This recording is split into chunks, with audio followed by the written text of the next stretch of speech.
Good morning all. Another beautiful day in Christchurch Park. I had to come out because I was watching something so dark that I decided I needed a break. The lifetimes and crimes of America's most prolific serial killer, one Samuel Little, who was actually a very large African American man whose mother wanted to have babies with him and who murdered God's know how many transients, transsexuals, prostitutes and mentally ill women. It got to the stage where it was so horrifying. I mean, I thank Simon Whistler at the Casual Criminalist for bringing this to light. I'd never heard of him. Got me Fox's jawbone.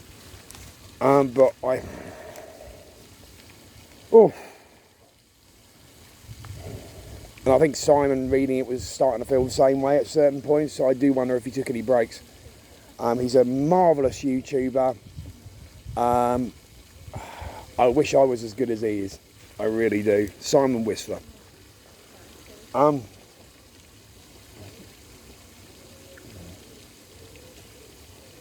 I watch things like this and I think, am I like one of these people? And I think, no, I'm not. The difference being, I was brought up with a moral code. Not a normal, a code of honour. A bit dextery. I've never killed anyone. I've character assassinated quite a few people, for good reason. Or in my opinion. Yeah. Doggos. Hello. Morning.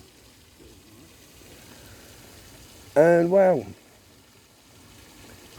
I am grateful for the upbringing I had. Because had I had an upbringing like Samuel Little, I think I would be in prison for life. Whoa, that dude's childhood was fucked up, man. Scary. In between trips to prison, I think he spent most of the years between 16 and 25 in prison for armed robbery. In one armed robbery he was shot 5 times by the store owner and survived. He was a big, dominating, scary man. He had prisons of sissies in prison, but he even had girlfriends. But he hardly ever slept with any of them. And the worst thing was when his mother climbed into bed next to him, drunk, and commented on what a magnificent penis he had. Now you know I had to come out. Oh no. That was truly on another level of wrong. I have never felt so revolted in my entire life.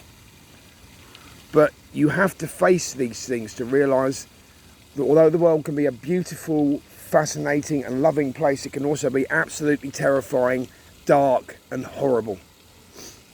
You have to accept both in order to balance yourself. You know? Well, that's what I think. Oh, dearie me, that was... Ugh. This guy made Bundy seem normal. Ted Bundy. Who is one of the most exceptional, yet again, casual criminalists. Shout out to Simon Whistler and his writing crew. But,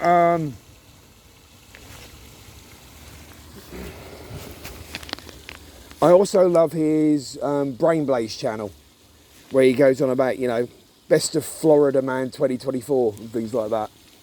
Very funny.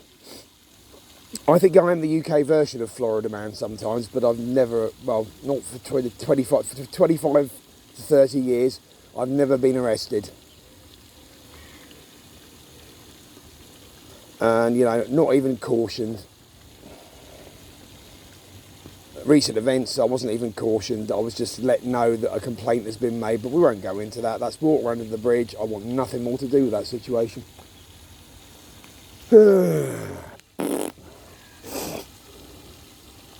I received heartfelt gratitude for my actions yesterday in providing security for 2 young children and 2 mothers. I don't want to go into that situation. Suffice to say, it's something I'm good at. Because I think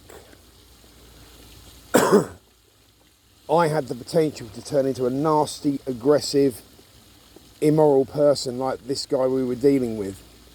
But because of the good sense and code of honour my mother and father put into me, and Rod, my father's best friend, and what I read, what I watched, made me who I am. Part of it is just my inner character as well, you know? And there's a quote I saw, you know, one of these inspirational Vikings quotes on YouTube. Look, don't confuse my personality with my attitude.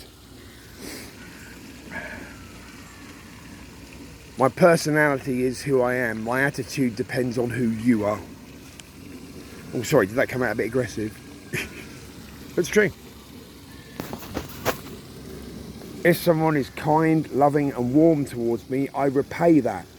If someone is nasty, manipulative and obnoxious, I repay that. If someone is aggressive, I respond to it by not being aggressive back when I'm sober. This is the best part of me. This guy yesterday, I was sitting down and I wasn't even making eye contact with him. And he kept challenging me to a fight. If it's a fucking public, I'm like, not interested, mate. Could you please leave? Look, the girls are calling the police. Because I knew that the police would pay more attention if it was a woman phoning them to report this behaviour. And eventually we got him out of the shop. Bolted and locked all the doors. He was hanging around banging on the window. We'd ushered the children into the toilet to stay away from the windows because we were unsure as to whether or not he was going to try and break the glass. So for safety reasons, we made sure the kids went nowhere near the glass. Yeah. Apparently up here yesterday in Christchurch Park, there was an incident where someone got stabbed and is in a serious condition in hospital. So a lot of the area where I'm sitting now was cordoned off yesterday for quite a lot of the day. So nasty shit happens, even 10 minutes from my home. But that is the world. That's how it goes, I'm afraid.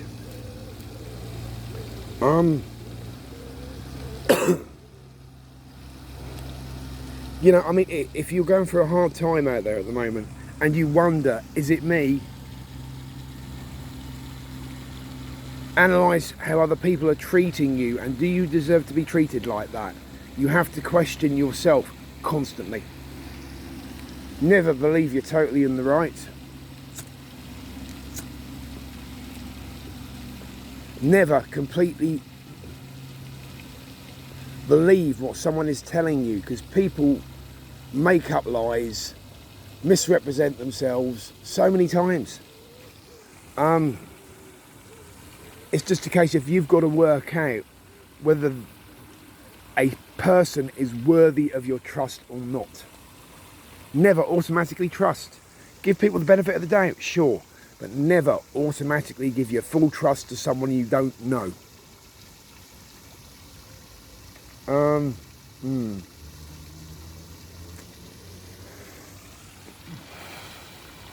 I think this is an important point for life. Oh, that's better. I've got the sun on me now, better lighting. I will learn eventually. Yeah. I think in the past, I was... Yeah, you think I'm over dramatic now. You didn't know me when I was in my 20s. Oh yeah, you alright?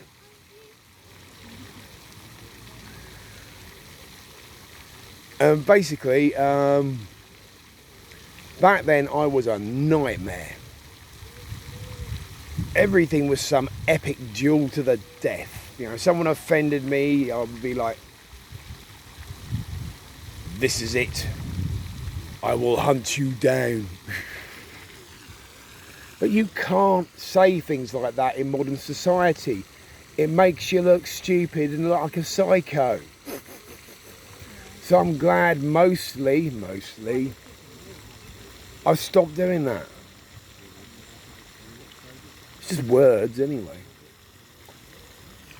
And it's actions that should be looked at, not words. Words are easy, especially online. Words are easy. They spill out of our mouths impulsively, and we don't necessarily mean them. But other people will think we mean them. That is the power of words. The actions tell you who a person is. Actions. This I thoroughly believe as a philosophy.